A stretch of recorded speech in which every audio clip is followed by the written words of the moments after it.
I'm Brian Lee Durfee, author of The Forgetting Moon, The Blackest Heart, The Lonesome Crown, all published by Simon & Schuster Saga Press. Today we're going to be reviewing Utah Blaine by Louis L'Amour.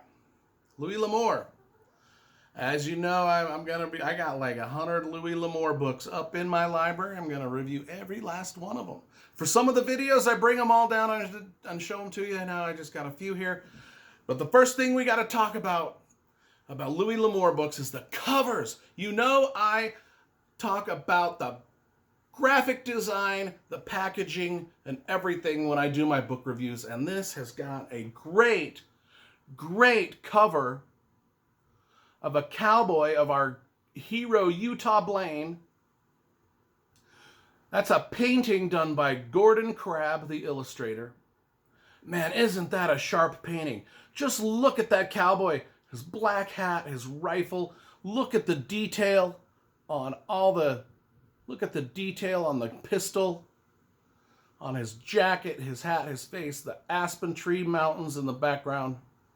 Just a wonderful, wonderful painting to grace the cover of Utah Blaine. And you know I love the covers of all my Louis L'Amour novels. I love the covers. That's one of the reasons I love having these things, is because, man, the covers that they put together in the 70s and 80s and 90s for these books, all of them just gold, sharp, professional, wonderful. What's Utah Blaine about? 1954 is when Louis L'Amour wrote this. Soon thereafter, it was made into a Hollywood movie. Who is Utah Blaine? Well, his real name's Michael Blaine. And his only nickname is Utah is because he got into some gunfights in Alta, Utah. He got into a lot of gunfights. He was a gunfighter in Alta, Utah. And he killed a lot of dudes, and so he was just nicknamed Utah Blaine. And that's what the name is. I got to tell you, we do a little bit of writing advice in every one of my book review videos, since I'm a novelist myself, a professional. Whenever I see something in a book that I think young writers can learn from, I point it out. And I don't normally read directly out of books, but I'm going to read the first 4 paragraphs of this book. And I want you to just pay attention to the way Louis L'Amour sets up the atmosphere and the characters so you know exactly what's going on. And you know that there's danger and mystery and interesting characters right from the get-go. So let's just, because this has got a great, gripping opening that's really well written, very poetically written, and just puts you right into the story, right into the Western to begin with. So bear with me. I don't do this often, read directly out of the books, but I'm going to for this one because I think it's important. So pay attention to this. He was asleep and then he was awake. His eyes flared wide and he held himself still, staring into the darkness, his ears reaching for sound. He could smell the dry grass on which his blankets were spread, and he could smell the night.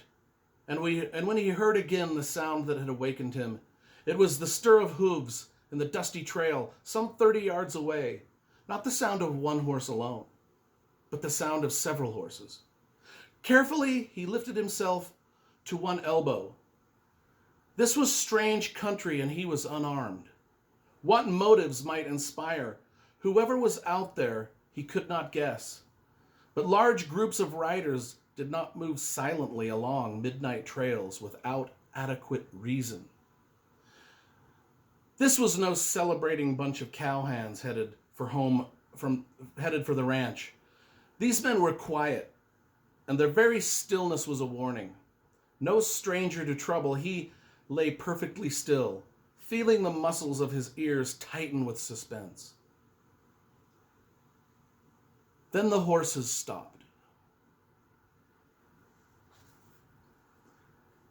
Doesn't that set up a scene? I mean, you can just feel yourself out there with this guy in the wilderness, sleeping alone under the stars.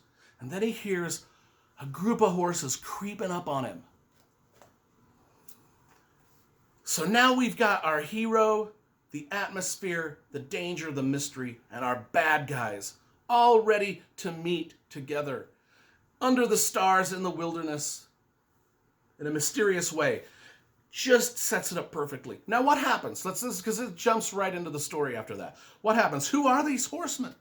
Well, these horsemen in the middle of the night, they're a bunch of ne'er-do-well outlaw scumbags who kind of are raiding a lot of homesteads and killing a lot of homesteaders.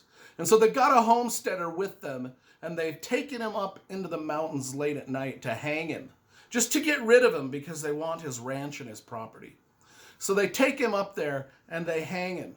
And they just leave him hanging. They want him to die slowly. They don't just drop him from a big, huge tree where the rope snaps and breaks his neck like that. No, they want him to die slowly, so they just hang him and let him and leave him because they want him to suffer all night before he dies.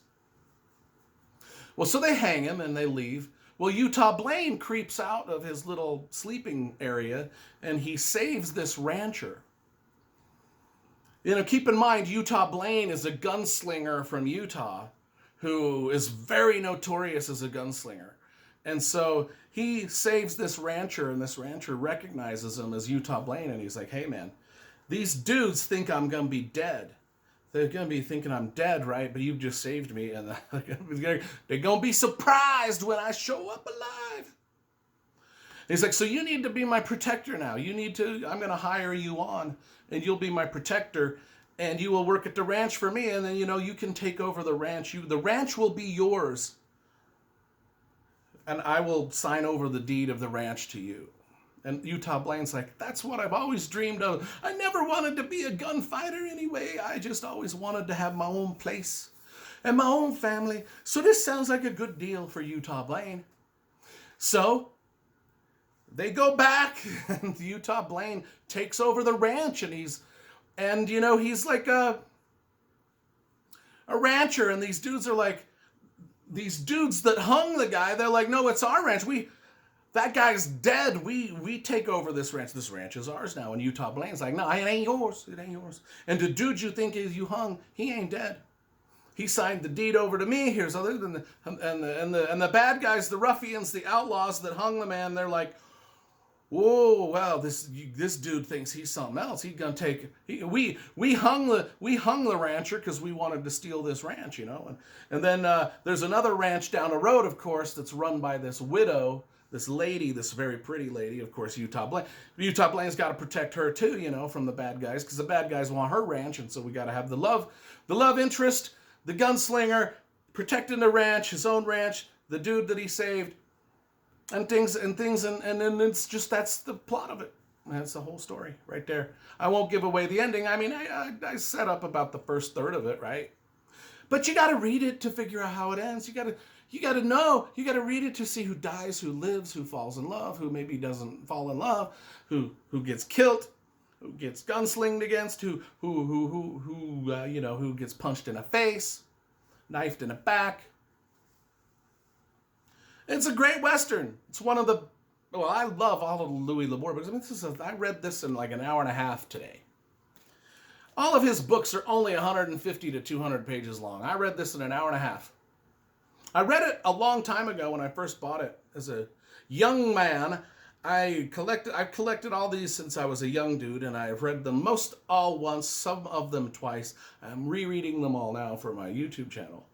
And Utah Blaine is a damn fine novel, as are all the Louis L'Amour books.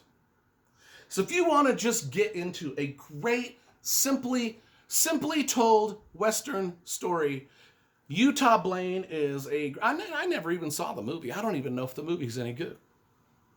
It's old black and white film from the 50s, but this is a really, really good novel, Utah Blaine. I give this one 9 out of 10.